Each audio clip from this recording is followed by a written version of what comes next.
Hi guys, welcome back po ulit dito sa aking channel. Ang ituturo ko po sa inyo ngayon ay pwede bang gumawa ng dalawa o higit pang YouTube channel sa iisang Gmail account? Yes po guys, pwede. At kung paano, tara guys, mag-start na tayo. So guys, andito ako ngayon sa YouTube application. At i-click ko itong profile icon, your channel. So guys, ito yung aking main channel. After nito guys, punta na tayo sa Chrome. Okay guys, andito ako ngayon sa Chrome. I-search natin dito sa search box ang youtube.com.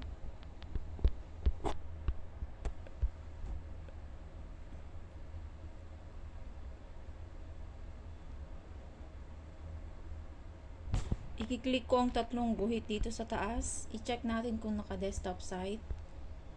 Make sure guys naka-desktop site kayo kasi cellphone lang yung gamit natin. So, i-check natin.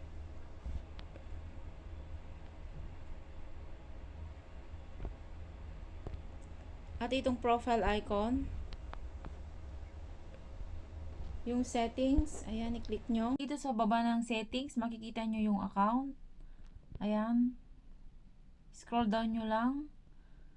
At ito yung aking main channel, SBM channel. So, magdadagdag ako ng isa pang channel. Click nyo lang itong add or manage your channel.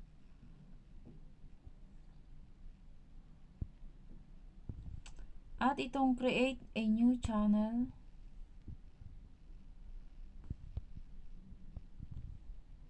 So, magdadagdag pa ako ng isa guys.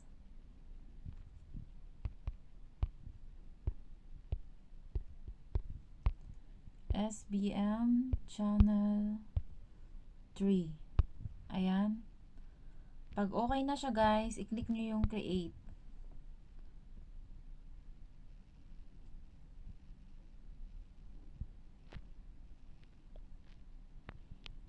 Ayan.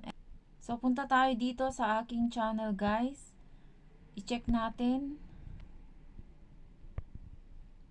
So, ito na guys yung ginawa ko kanina. SBM channel 3. Ayan. So, guys, sobrang dali lang, di ba? Nasundan nyo ba ako? At sana may natutunan kayo ngayon sa aking tutorial. At kung bago ka lang dito sa channel ko, please don't forget to like, share, and click the subscribe button and hit the notification bell para po updated kayo lagi sa aking mga i-upload pang mga video. Thank you for watching. God bless.